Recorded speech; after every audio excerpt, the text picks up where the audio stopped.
Thodupuzha service സഹകരണ ബാങ്കിന്റെ ശതാബ്ദി ദിനത്തോടനുബന്ധിച്ച് വിവിധ പദ്ധതികൾ നടപ്പിലാക്കുമെന്ന് bank president Prashobh R Nair പറഞ്ഞു. ഉന്നത വിജയം നേടിയ അംഗങ്ങളുടെ കുട്ടികൾക്ക് വിദ്യാഭ്യാസ അവാർഡും ബാങ്കിന്റെ അംഗങ്ങൾക്ക് മറ്റ് ചികിത്സാ സഹായ പദ്ധതികൾ നടപ്പിലാക്കുമെന്ന് പ്രശോഭ് ആർ നായർ വാർത്താസമ്മേളനത്തിൽ പറഞ്ഞു.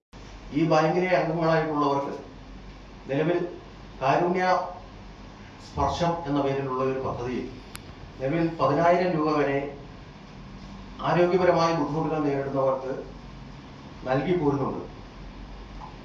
ഈ ശതാബ്ദി വർഷത്തിലെ ആഘോഷങ്ങൾക്ക് വേണ്ടി മാറ്റിവെക്കുന്ന തുക അത് ഈ ബാങ്കിലെ അംഗങ്ങളോ അവരുടെ ആശ്രിതരോ ആയിട്ടുള്ളവർക്ക് മാരകമായിട്ടുള്ള രോഗങ്ങൾ, ഹൃദയ സംബന്ധമായ അസുഖം, ക്യാൻസർ പോലെയുള്ള അസുഖം, കരൾ രോഗങ്ങൾ, ഇത്തരം മാരകമായിട്ടുള്ള അസുഖങ്ങൾ പിടിപെടുന്നവർക്ക് ഒരു ബോർഡ് മെമ്പറുടെ ശുപാർശയോടുകൂടി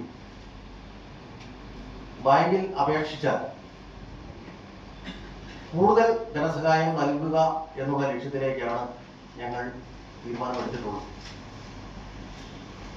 ഇതിനുവേണ്ടി മാറ്റിവെച്ചിരിക്കുന്ന തുക, ആ തുക 100 കുടുംബങ്ങൾക്ക് ലഭ്യമാകുന്ന വിധത്തിൽ ഒക്ടോബർ മാസത്തിൽ ബഹുമാനപ്പെട്ട സഹകരണ വകുപ്പ് മന്ത്രിയുടെ സാന്നിധ്യത്തിൽ കൈമാറുവാൻ വേണ്ടിയിട്ടാണ് ബാങ്ക് തീരുമാനിച്ചിട്ടുള്ളത്.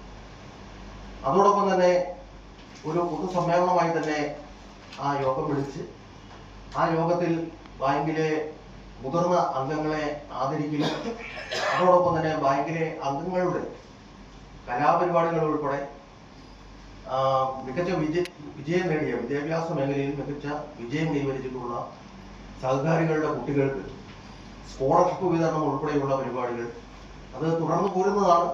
അത് ഈ പൊതുസമ്മേളനത്തോടനുബന്ധിച്ചും അത് ഉണ്ടാകും എന്ന കാര്യവും അംഗങ്ങളുടെ മുന്നിൽ പൊതു ജനസമക്ഷം അറിയിക്കുകയാണ്.